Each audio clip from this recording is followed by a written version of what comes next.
Kita sambut Bapak J. Sumardianta. Tepuk tangan untuk Bapak J. Sumardianta.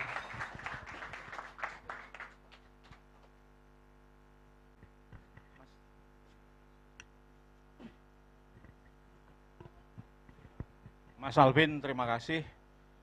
Romo Yai Edi Mulyono, terima kasih. Kang Hairul Salim, selamat malam. Pak Arief, selamat malam. Dan yang lain-lain, saya tidak begitu hafal namanya. Tentu saja Mas Jokpin Sugeng Dalu, terima kasih. Saya diminta untuk menyampaikan sesuatu berkaitan dengan sahabat Jokpin. Saya pernah menulis di Kompas, tapi lupa di rubrik budaya, tapi lupa kapan Mas Jokpin ya. Mas Jokpin sendiri juga lupa. Tapi intinya begini, intinya Mas Jokpin ini kalau dalam bahasa Latin ya orang pinter dia. Orang pinter itu orang yang bisa menyederhanakan persoalan rumit. To simplify complex things. Nah, itulah Mas Jokpin dan itu sangat terbaca dari puisi-puisinya. Kemudian dari puisi-puisinya itu ungkapan lagi dalam bahasa Latin, simplex veri sigillum. Puisi-puisi Jokpin itu sangat bersahaja, dan dalam kebersahajaannya itulah kita menemukan kebenaran. Persis seperti yang disampaikan Mas Alvin dan Mas Mulyono tadi itu, bahwa kita tidak akan menemukan sesuatu yang rumit. Karena apa? Karena puisi ini ditulis karo wong pinter. Nek puisi itu masih ruwet, itu pasti yang nulis, mohon maaf gitu ya, itu gaya belajarnya lamban, untuk tidak mengatakan bodoh gitu ya. sorry. Oke,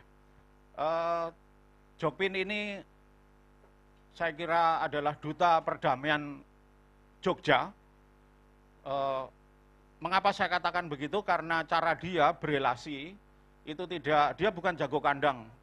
Dia bukan orang yang serawunge iki karo wong sing padha imane dengan orang-orang Kristen, tapi dengan lintas agama. Saya kira Jokpin ini diterima banyak kalangan karena cara menyampaikan dia itu menggunakan bahasa-bahasa yang sangat manusiawi.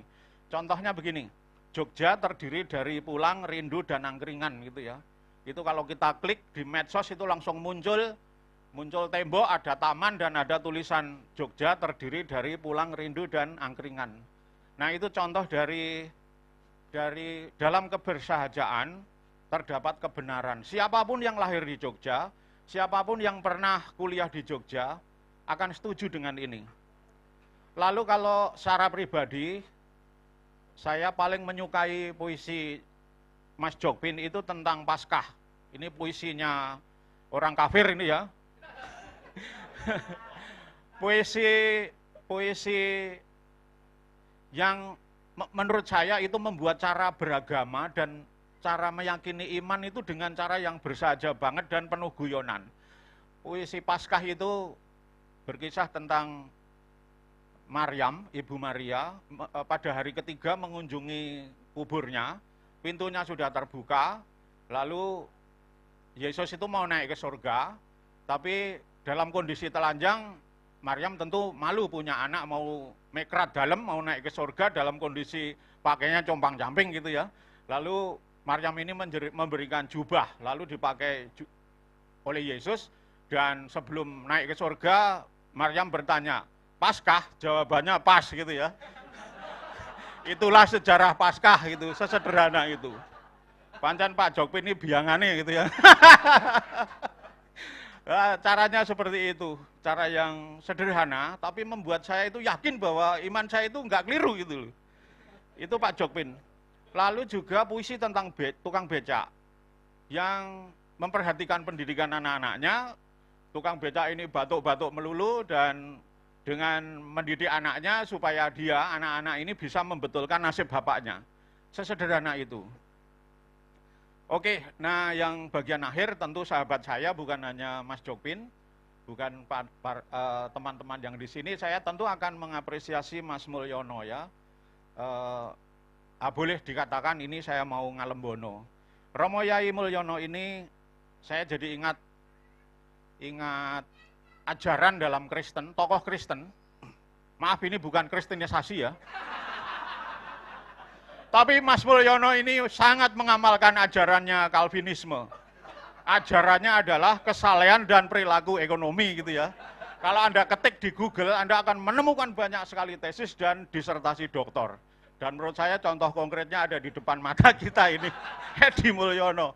Jadi dia ini orang yang saleh dan kesalehannya diwujudkan dalam bentuk perilaku ekonomi seperti ini. Dia membuat kafe, kafenya bukan hanya untuk cari untung, tapi juga untuk membuat kita maslahat. Ya, mempertemukan kebudayaan dengan ekonomi. Dan Calvin itu punya nasihat yang membuat ketakutan umatnya.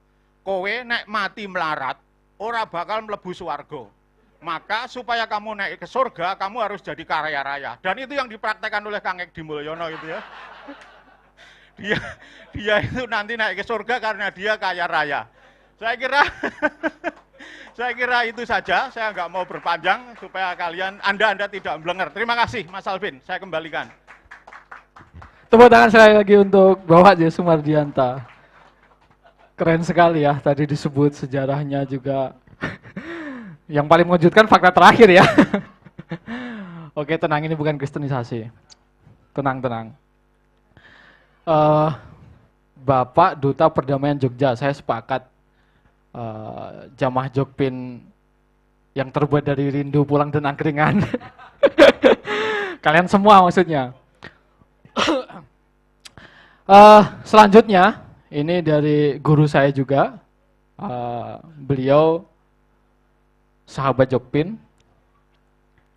Dan kita langsung dengar lagi fakta-fakta unik mungkin ya yang akan diceritakan oleh beliau. Kita sambut Bapak Hairul Salim. Tepuk tangan untuk Pak Hairul Salim. Ini memang kejutan untuk kita semua ya, yang ulang tahun Jokpin, tapi yang dapat kejutan kita semua. Gitu. Monggo waktu dan tempat, saya persilakan Pak Hairul Salim. Ya, kalau Katolik itu di depan, NU harus di belakang untuk mencegat kristenisasi. Ya. Oke, selamat malam. Assalamualaikum warahmatullahi wabarakatuh. Kalian sebenarnya mengagumi Jokpin itu agak telat sebenarnya. Tapi lebih baik telat ya, terlambat daripada tidak sama sekali. Loh, saya tuh udah lama mengagumi. Loh ya serius. Saya, Mas Jokpin mungkin masih ingat ya, saya itu mengundang Jokpin 2 kali membaca puisi di pendopo pertengahan 2000-an, mungkin antara 2000 sampai kira-kira 2007. Karena saya suka puisinya gitu. 2 kali saya honori loh waktu itu. Itu sangat berjasa ya mungkin ya. Enggak, jadi saya mungkin waktu itu mengundang teman-teman baca puisi, tapi saya 2 kali, pertama kali saya langsung mengundang Mas Jokpin baca puisi karena saya suka puisinya. Ya, 2 kali waktu itu, kira-kira 3 bulan kemudian Jokpin lagi yuk aku bilang gitu kan, padahal rencananya bergiliran gitu, tapi udah Jokpin saya senang. Salah satunya juga yang saya undang tuh Asep Jam Nur waktu itu karena saya juga suka gitu. Nah, ketika pertama kali saya datang ke Jogja, saya sebenarnya mirip Pak Edi. Saya sebenarnya punya niat menjadi penyair. Wah, itu jadi penyair. Setelah saya datang ke Jogja, saya lalu baca puisi-puisi. Nah, waktu itu di Jogja ada acara namanya pengadilan puisi. Ya Mas Jokpin ya, pengadilan puisi itu pengadilan beneran. Sampean kalau bodoh ya sudah, kalau jelek puisinya diadili gitu. Itu membuat saya gentar itu. Karena waktu itu masih ada almarhum Ragil Swarna Paragolapati, kemudian ada beberapa penyair senior, itu diadili, kenapa kamu memilih kata ini misalnya. Nah kayak gitu ya. Tapi yang membuat saya ciut itu, betul-betul puisi di Jogja itu membuat saya kehilangan minat, kehilangan semangat bikin puisi. Artinya begini, ibaratnya saya pemain bola gitu ya, wah petentang-petenteng gitu, setelah lihat Ronaldo atau lihat ini langsung kan, udah nggak usah aja saya kalau gitu main bola gitu. Bener, jadi habis itu saya betul-betul nggak bisa nulis puisi sampai sekarang. Kalau nulis yang lain, esai, nulis cerpen, itu tepuk tangan untuk saya atau siapa sih? Oke, Jadi kalau nulis cerpen, ya kalau baik banget enggak. Tapi cerpen yang saya buat saya kira lebih baik dari cerpen yang pernah dimuat di beberapa media. Artinya saya sanggup, saya bisa bikin. Tapi benar, puisi tidak mudah. Puisi tidak mudah. Nah salah satu yang bikin saya gentar itu waktu itu memang puisi Mas Jokpin. Wah ini kurang ajar betul ini. Bisa kok nulis puisi kayak gini. Katolik kok pinter kayak gini ya. Lah, apalagi kan salah satu puisinya itu judulnya harusnya ditulis oleh orang NU kan. Di bawah kibaran sarung gitu. Lah orang NU, orang pesantren itu gelarnya kaum sarungan. Tapi nggak pernah bikin puisi sarung ya. Yang bikin pesantren Katolik dari Mangkuyudan. Nah, jadi saya kira memang puisinya Mas Jokpin ini ajaib, kata-katanya menjadi sangat ajaib ya. Saya suka misalnya satu kata yang saya selalu membuat saya sering berpikir itu, dikerjain kerja gitu loh. Gimana orang jangan sampai mau dikerjain kerja gitu. Kan itu membuat saya dari kata itu harus memilih jalan tasawuf kan sebenarnya. Iya toh, jalan yang artinya nggak usah macam-macam lah mencari kehidupan ekonomi gitu. Bikin kafe banyak-banyak untuk apa? Dikerjain kerja itu namanya. Ya tapi ya itu karena nggak sanggup sebenarnya. Tapi itu penting sekali. Itu puisi yang saya ingat satu baitnya dikerjain kerja gitu. Beberapa kali itu saya kutip gitu kata-kata itu. Gitu. Terus ada lagi puisi yang saya ingat ya Mas Jokpin ya, judulnya itu Maghrib. Ayo, hanya 2 kata itu Maghrib. Kalau kalian kan Maghrib, azan bergema, gitu kan pasti itu isinya. Kalau Mas Jokpin Maghrib gitu. Apa ya, di bawah alis ya, hujan berteduh apa ya, di bawah merah matamu, cinta berlabuh ya, kurang lebih begitu ya. Itu Maghrib judulnya. Nah Maghrib kan kita sholat toh. Nah ini kok di bawah alismu hujan berteduh, di merah matamu cinta berlabuh gitu. Itu judulnya Maghrib gitu. Nah, kalau kalian nulisnya kan Maghrib, azan bergema. Wah, kan gitu toh. Pasti kayak gitu. Ini Maghrib seperti itu. Tuh ada 2 kalimat yang singkat kayak begitu gitu. Jadi by the way saya kira saya sebagai penulis esai ya, saya tuh penulis esai yang bagus loh, lumayan bagus. Tetapi penulis esai yang bagus itu diantaranya harus belajar pada puisi. Jadi mencuri diam-diam bagaimana kata dibangun, kalimat disusun, dan diksi dipilih gitu. Kalau kalian nggak suka puisi, ini menurut saya ya, mungkin agak susah menjadi penulis yang baik gitu. Wong suka aja belum tentu baik gitu. Belum tentu baik. Jadi baca puisi itu di samping kita merenung juga, di sisi yang lain sebenarnya kita diam-diam melihat bagaimana kata itu dipakai, digunakan gitu. Lebih dari sekedar menggunakan kata-kata yang biasa. Ibaratnya ini jadi apa ya? Jadi kayak basa-basi itu loh. Jadi bagaimana kalau ibaratnya kalau kita bertanya ke seseorang itu bukan basa-basi, jelas sekali orang tuh bawa sajadah, kita tanya ke masjid ya Pak gitu. Nah, kira-kira kita nggak mau begitu, kita harus lebih dari itu dengan puisi gitu. Nah saya adalah orang yang belajar banyak dari puisi, diantaranya yang terbaru puisi Jokpin. Tidak mudah begini, bertahun-tahun saya nggak pernah bisa meninggalkan Chairil Anwar, ya, karena bagi saya nggak ada orang yang ini. Lalu Rendra, saya diperkenalkan dengan Rendra. Saya juga hafal beberapa bait-bait puisinya. Saya kirim ke mantan pacar saya beberapa katanya karena Rendra adalah jagoan puisi cinta ya. Beberapa katanya itu ini. Lama sekali saya tidak bisa melihat puisi yang lain. Jadi ini memang kejam sekali dunia puisi itu. Enggak seperti yang lain. Puisi itu kita lihat kata-katanya nggak bikin jatuh cinta, kita tinggalkan gitu. Nah, tapi kemudian kira-kira mau 90-an tuh saya udah memperhatikan Jokpin di dalam acara-acara baca puisi di Jogja. Karena menghidupkan kata dan terutama karena benda-benda yang sebenarnya nggak memiliki kehidupan itu seperti hidup melalui kata-kata. Jadi yang hidup tuh kan misalnya berjalan itu kan manusia ya. Tapi ini benda-benda yang bisa berjalan, bernafas, dan lain-lain gitu.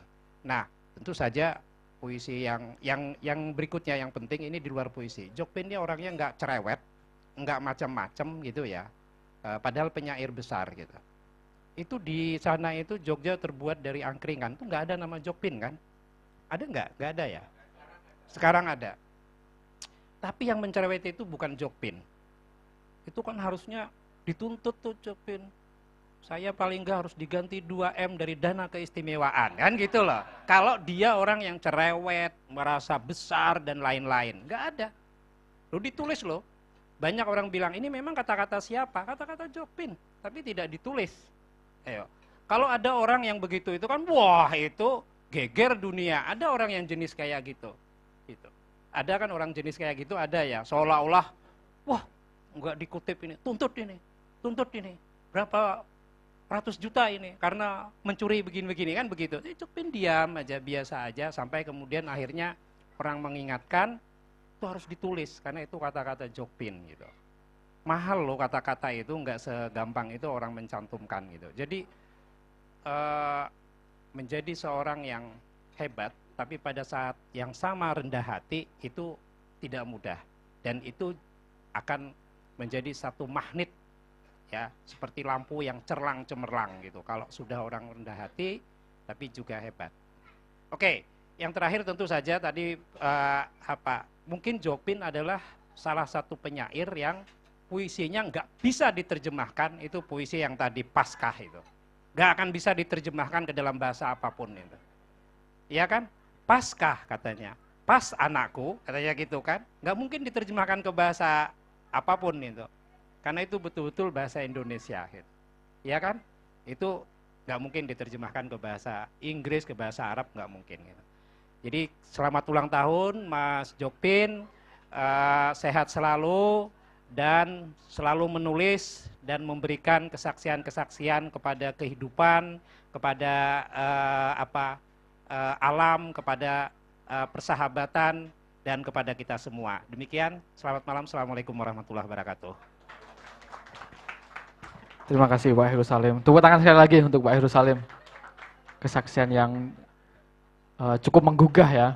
Tadi ngomong-ngomong soal telat atau enggak mengagumi Jokpin, kalau dilihat dari tahunnya telat saya. Tapi kalau usianya mungkin enggak. Saya 20-an lah Bang Agung. Jadi enggak terlalu telat. Dan itu seperti yang saya bilang tadi, cukup menyelamatkan lah. Saya justru berbeda sama Pak Heru Salim.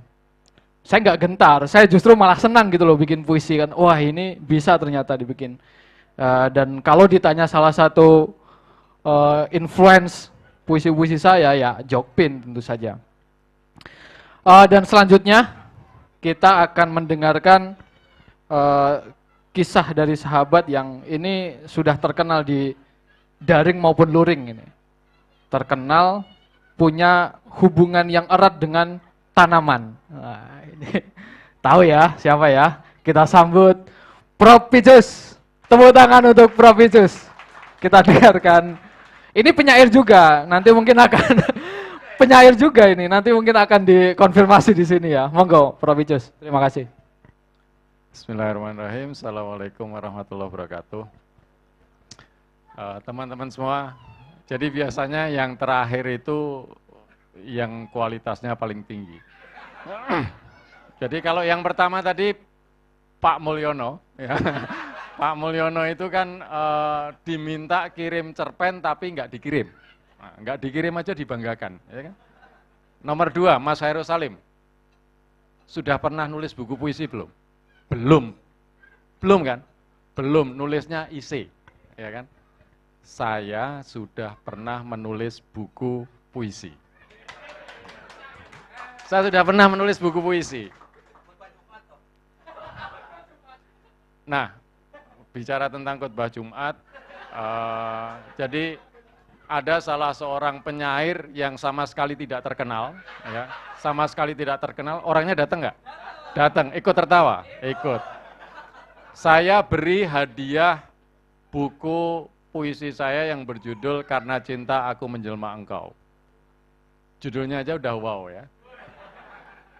Kemudian seorang penyair yang tidak terkenal inisial DA ini,